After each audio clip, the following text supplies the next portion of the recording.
तस्वीर को देख करके कल की जो बंगाल की तस्वीर थी, सबसे पहले गुजरात के 2002 के दंगों की तस्वीर और याद ताज़ा हो गई।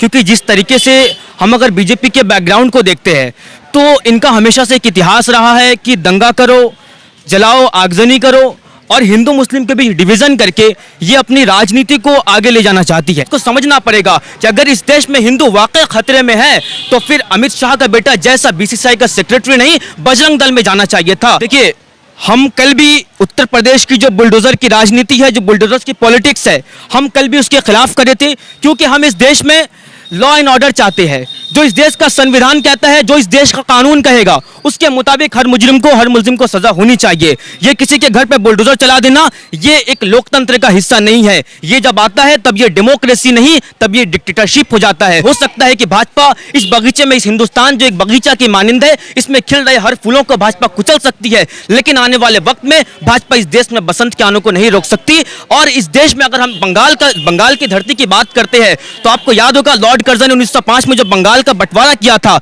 उस वक्त में जो उनके खिलाफ आंदोलन चला था, स्वदेशी आंदोलन चला था और एंटी पार्टीशन मूवमेंट चला था। आप देख सकते हैं कि वो अंग्रेजों की हुकूमत, जिनकी हुकूमत में कभी सूरज गुरूब नहीं होता था, वो शक्तिशाली देश ब्रिटेन, जिनकी बेशतर कॉलोनियां एशिया और अफ्रीका में थी, एक वक्त आया जब बंगाल के लोगों ने जब एकजुट हुआ, हिंदू मुसलमान सिख ईसाई जब एक मिलकर के लड़े, तो 1911 में लॉर्ड कर्जन को भी उस एनलमेंट को, उसको पार्टीशन को वापस लेना पड़ा था, पार्टीशन को, बंगाल के पार्टीशन को रद्द करना पड़ा था। तुम तो उम्र भर तो कोई भी जंग लड़ नहीं सकता, तुम भी टूट जाओगे, ये तजुर्बा हमारा है।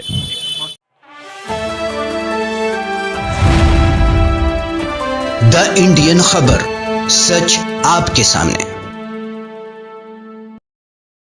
नमस्कार, आदाब, मैं रज़ा अंसारी और आप सभी का स्वागत है द इंडियन खबर पर। किस तरह से कल पश्चिम बंगाल के कोलकाता में भारतीय जनता पार्टी के कार्यकर्ताओं ने पुलिस को दौड़ा कर पीटा, गुंडागर्दी की तमाम हदें पार कर दी गई और उसके बाद जो है जिस तरह से वहां के कोलकाता पुलिस के एसी के ऊपर हमलावर हुआ और एसी अपनी जान बचाने के लिए, यानी जो कोलकाता पुलिस के असिस्टेंट कमिश्नर है देवजीत चटर्जी, वो अपनी जान बचाने के लिए एक मस्जिद में जा छुपे। सवाल सबसे महत्वपूर्ण है कि ये तमाम तस्वीरों के बावजूद भारतीय जनता पार्टी फिर भी ममता बनर्जी को मुल्जिम इल्जाम ठहरा रही और लोकतंत्र को डुबाने वाली मुख्यमंत्री के तौर पर ममता बनर्जी के खिलाफ भारतीय जनता पार्टी हमलावर है। तो क्या नाम हुआ आपका? मेरा नाम शेख साहिल है। तो साहिल, कल की तस्वीर आपने देखी? हाँ, मैंने देखा था। तो पहली तस्वीर देखकर मन में क्या सवाल उठा? मन में पहली तस्वीर को देख करके कल की जो बंगाल की तस्वीर थी, सबसे पहले गुजरात के 2002 के दंगों की तस्वीर और याद ताज़ा हो गई। क्योंकि जिस तरीके से हम अगर बीजेपी के बैकग्राउंड को देखते हैं तो इनका हमेशा से एक इतिहास रहा है कि दंगा करो, जलाओ, आगजनी करो और हिंदू मुस्लिम के बीच डिवीजन करके ये अपनी राजनीति को आगे ले जाना चाहती है। और बीजेपी इस देश में शुरू से ही, बीजेपी जब गुजरात में 2002 में दंगा हुआ था, उसके बाद से ही बीजेपी ने इसको अपना एक थीम बना लिया है और हर जगह पे ये दंगा आगजनी करके बीजेपी सियासत में आगे जाने की कोशिश कर रही है, ताकि इस देश की मेजॉरिटी के दिलों में इस देश की माइनॉरिटी का डर भरा जाए और उनको डरा करके उनसे वोट मांगा जाए। यही सियासत बीजेपी कर रही है। तो कल तस्वीर आपने देखा, जिस तरह से सड़कों पर उतरे, मारपीट हुई, तो उन तस्वीरों के बावजूद भी क्या कुछ कहना बाकी रह गया है?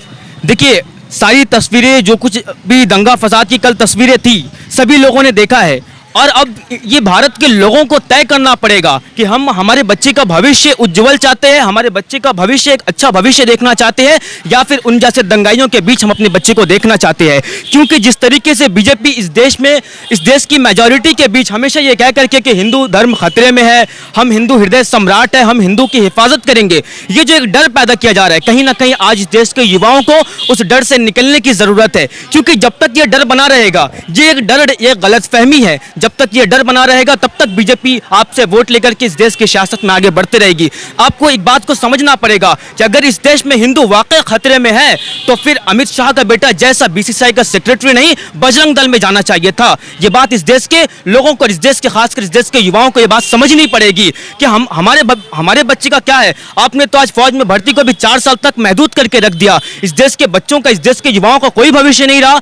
ये हमारे पढ़ाई में हम 12, 15 साल, 20 सालों तक लोग कोशिश कर रही है। हमारा भविष्य क्या है? हम एक ऐसा हिंदुस्तान चाहते हैं जहां पर नफरत की राजनीति ना हो, जहां पर हिंदू और मुसलमान के बीच बंटवारा ना हो, जहां पर सभी लोग मिलजुल कर आपस में रह करके इस हिंदुस्तान को इंशाअल्लाह दुनिया में तरक्की के रास्ते पर ले जाए। हम वैसा हिंदुस्तान चाहते हैं। मोदी जी जो तरक्की का बात कर रहे हैं, वो बात कैसा लगता है? देखिए, उनका तो नारा है सबका साथ सबका विकास, लेकिन अगर सच में देखा जाए तो सबका साथ भी नहीं और सबका विकास की जगह सबका विनाश के रास्ते पर चलने की कोशिश कर रही है और बीजेपी चल रही है इसी रास्ते पे। तो कल नबन्नो घेराव हुआ, उसके बावजूद महुआ मोइत्रा जो तृणमूल कांग्रेस की बड़ी सांसद है, बहुत बोलती है, बेबाक बोलती है, उन्होंने कहा कि योगी मॉडल के तौर पर जो है पश्चिम बंगाल में जिन लोगों ने दंगा किया, आगजनी किया, उन लोगों के घर पे बुलडोजर चलवा देना चाहिए। तो क्या बुलडोजर वाली राजनीति अपनानी चाहिए ममता बनर्जी को? देखिए, हम कल भी उत्तर प्रदेश की जो बुलडोजर की राजनीति है, जो बुलडोजर की पॉलिटिक्स है, हम कल भी उसके खिलाफ करे थे, क्योंकि हम इस देश में लॉ एंड ऑर्डर चाहते हैं। जो इस देश का संविधान कहता है, जो इस देश का कानून कहेगा, उसके मुताबिक हर मुजरिम को सजा होनी चाहिए। ये किसी के घर पे बुलडोजर चला देना, ये एक लोकतंत्र का हिस्सा नहीं है। ये जब आता है तब ये डेमोक्रेसी नहीं, तब ये डिक्टेटरशिप हो जाता है। और जिस तरीके से भाजपा इस देश कल किसी भाजपा के मंत्री ने कहा कि पश्चिम बंगाल का जो नज़ारा है वो ममता बनर्जी की हुकूमत में, तो वो नॉर्थ कोरिया का डिक्टेटरशिप की तरह चल रहा है। लेकिन अगर सच्ची माने में अगर ये डिक्टेटरशिप होता तो उन जैसे भाजपा जैसे दंगाइयों को कल सड़कों पर उतरने तक की इजाजत नहीं होती। ये लोकतंत्र का तो गलत इस्तेमाल करके सड़कों पर आगजनी करते फिर रहे हैं और उन पुलिस के जवानों पर भी ये लाठियां बरसा रहे हैं। ये उनके लोकतंत्र का गलत इस्तेमाल है। कलकत्ता पुलिस के ऑफिसर को कल दौड़ा कर पीटा भाजपा के लोगों ने। अब सवाल यह है कि जो ऑफिसर जख्मी हुआ देवजीत चटर्जी, वो एसीपी था, बड़े रैंक का ऑफिसर था, वो एसएसकेएम यानी पीजे में भर्ती है, उसके दाहिने हाथ में या बाएं हाथ में टूट गया है, पूरा पट्टी बांधे हुए। तो सवाल ये पूछना चाह रहे हैं कि उस ऑफिसर का क्या होगा, उनके परिवार को क्या होगा जिनका हाथ तोड़ दिया गया, जिनको मारा गया, बेरहमी से मारा गया। वही तो मैं कह रहा हूं कि इस देश के लोगों को अब समझना पड़ेगा ये बात को कि हमारा देश का भविष्य, ना इस देश का नागरिक अब कहां सुरक्षित रहा है, ना देश के अंदर सुरक्षित नहीं है, तो देश के बाहर की सुरक्षा की बात हम नहीं कर सकते। अभी हमें इस देश में हर नागरिकों की सुरक्षा को सबसे पहले प्रायोरिटी देना पड़ेगा। अब इस देश में जब एक पुलिस के जवान सुरक्षित नहीं रहेंगे तब हम कैसे उम्मीद कर सकते हैं कि इस देश में हर एक आम नागरिक सुरक्षित रह सकता है? क्योंकि वर्दी पर हाथ उठाना कानूनी जुर्म है, आप वर्दी पर हाथ नहीं उठा सकते। लेकिन अब अगर आप भाजपा के गुंडे अगर वर्दी पर हाथ उठा सकते हैं तो हम आम नागरिकों का हश्र क्या होगा, यह हमें सोचना पड़ेगा। एक सवाल यह है कि क्या ममता बनर्जी चोरी बेईमानी कर रही है? क्योंकि अनुब्रतो मंडल, पार्थो चटर्जी, इन तमाम लोगों के ऊपर करोड़ों रुपए का फ्रॉड का मामला दर्ज हुआ है। तो क्या सच में ममता बनर्जी ऐसे लोगों को छुपा रही? देखिए, अगर ममता बनर्जी इन लोगों को छुपा रही होती तो आज पार्थो चटर्जी को पार्टी से नहीं निकाला जाता। ये बात को समझना पड़ेगा। लेकिन भाजपा के जो नेता है उनके पास तो न जाने कितने काला धन पड़े। आपने तो हमेशा उन लोगों का कभी तो खबर नहीं लिया, कभी ईडी उनके घर नहीं जाती। ये ईडी सीबीआई को इस्तेमाल करके भाजपा इस देश में ऑपोजिशन पार्टियों को दबाना चाहती है। और जब जब ऑपोजिशन दबेगा तब तक लोकतंत्र का नींव कमजोर होगा, क्योंकि लोकतंत्र का जो नींव होता है वो ऑपोजिशन बहुत जरूरी होता है। जब तक ऑपोजिशन नहीं होता लोकतंत्र में, वो लोकतंत्र नहीं, वह फिर डिक्टेटरशिप की तरफ चला जाता है। ममता बनर्जी ने आज सुबह में कह दिया कि 2024 के लिए तमाम पार्टियों को इकट्ठा करना पड़ेगा। तो दीदी इतना लेट क्यों कर रही है, पहले से करें। देखिए, पार्टी के सुप्रीमो का जो फैसला है वो तो पार्टी सुप्रीमो जो है ममता बनर्जी, उनको करना है और वो बेहतर समझ रही है कि किस जगह पे इन पार्टी को आगे लाना पड़ेगा। लेकिन ये आज वक्त की ज़रूरत है, क्योंकि अब बहुत ज़्यादा हम देखें, अगर पूरे हिंदुस्तान की तस्वीर अगर हम देखते हैं तो कांग्रेस अब असल मानों में कोई ऑपोजिशन के किरदार नहीं निभा पा रहा है। हम देख सकते हैं कि कांग्रेस के अलावा कुछ चारा भी नहीं है, कांग्रेस को लेकर ही आपको चलना पड़ेगा, ये मान के चलना पड़ेगा। नहीं, हम एक कोalition की बात कर रहे हैं। हम पार्टी को एकजुट होकर के, सभी पार्टियों को, जितने भी रीजनल पार्टीज है, सबको एक होकर के बीजेपी के खिलाफ एक फ्रंट तैयार करना पड़ेगा। तब जाकर के इस देश में कुछ मसले हल हो सकते हैं, वरना वोट यूं ही बढ़ते रहेंगे। कुछ वोट उनके हिस्से में जाएंगे, कुछ वोट उनके हिस्से में जाएंगे, लेकिन भाजपा आसानी के साथ 30 से 35% वोट लेकर के भी इस देश में हुकूमत बनाते रहेगी। एमआईएम के बहुत सारे लोग, असदुद्दीन ओवैसी के पार्टी के बहुत सारे लोगों ने कहा कि एक हफ्ता पहले ममता बनर्जी ने कहा कि आरएसएस से हमको कोई दिक्कत नहीं। एक प्रेस कॉन्फ्रेंस के जरिए ममता बनर्जी का एक क्लिप आया, कहा कि आरएसएस जो है खराब नहीं, आरएसएस अच्छा है। और आज जिन लोगों ने कोलकाता पुलिस को मारपीट किया वो तमाम लोग जो है कहीं ना कहीं आरएसएस से जुड़े हैं। तो क्या ममता बनर्जी की गलती की सजा उनको मिल रही है? देखिए, आरएसएस का इतिहास अगर हम देखते हैं, तो दीदी ने तो सही कहा ना उसको। देखिए, दीदी का पर्सनल स्टेटमेंट क्या था मैंने उसको नहीं सुना है। अगर आपके पास है तो आप दिखा सकते हैं, लेकिन मैंने उस जजमेंट को नहीं सुना। आरएसएस के मुताबिक जो जजमेंट आप बता रहे हैं, उनके जिस मुताबिक स्टेटमेंट क्या बात कर रहे हैं। लेकिन अगर हम देखें, इस देश में जो सियासत है, बीजेपी से कहीं ज़्यादा आगे बढ़कर के आरएसएस इस देश में माहौल ख़राब करने की कोशिशें लगातार कर रही है। आप देख सकते हैं, मस्जिदों को गिराना, मदरसों पे छापेमारी, ये सब क्या चीज़ है? ये सब आरएसएस का एक हिस्सा है, आरएसएस का जो आरएसएस जिस प्रोपेगेंडा पे काम कर रही है उसका एक हिस्सा है। ये हिंदू मुसलमान की राजनीति से कैसे उभरेगा, क्योंकि 84% या 80% या 75% जो मेजॉरिटी के लोग हैं वो लोग कह रहे हैं कि मुसलमानों से हमको खतरा है, 25% मुसलमानों से खतरा 75% के लोगों को हो गया, तो ये राजनीति का जो सिस्टम है ये बदलेगा कैसे? ये तो कभी हो नहीं पाएगा ना संभव।